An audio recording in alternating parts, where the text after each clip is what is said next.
عمر جب گئے نا کلمہ پڑھنے، واقعہ آپ نے سنا ہے، ہمشیرہ سے قرآن پاک سنا،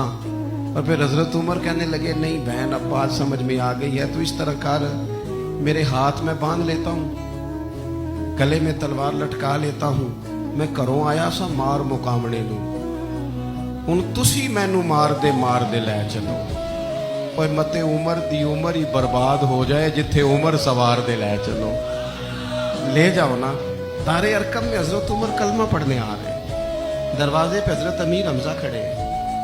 شور پڑ گیا، عمر آ گئے عمر آ گئے عمر آ گئے۔ حضرت امیر حمزہ کہنے لگے کیا ہوا اگر عمر آ گئے؟ اچھے ارادے سے آئے ہیں تو استقبال کریں گے، اور اگر کوئی ارادہ گڑبڑ ہے تو اگر وہ عمر ہے تو میں امیر حمزہ ہوں، آج پتہ چل جائے گا، آ گئے ہیں تو آنے دو۔ پیچھے حضور تشریف فرما ہے،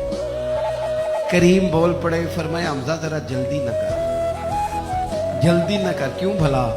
گویا فطرت مسکرا کے کہہ رہی تھی حمزہ کو کوئی آئے تو نہیں نا، انہیں تو بلایا گیا ہے، انہیں تو دعا مانگ کے بلایا گیا ہے، وہ تو بلائے گئے ہیں، تو بلا کوئی آیا لے کے چلا گیا، کوئی عمر بھر بھی نہ پا سکا۔ میرے مولا تجھ سے گلا نہیں، یہ تو اپنا اپنا نصیب ہے۔ یہ کچھ لوگ نا پسند نہیں آ جاتے، یہ کچھ لوگ پسند نہیں آ جاتے، قبول نہیں ہو جاتے، کچھ لوگوں کو مانگ نہیں لیا جاتا، کچھ کو رکھ نہیں لیا جاتا، کچھ لوگوں کو کہہ نہیں دیا جاتا تو نے جانا نہیں۔ تو کسی نے کہا تھا عشق اجرت طلب نہ تھا ورنہ ہم تیرے در پہ نوکری کرتے۔ کچھ تو تڑپتے ہیں نا، تو کچھ کو کہا جاتا ہے یار تم آ جانا،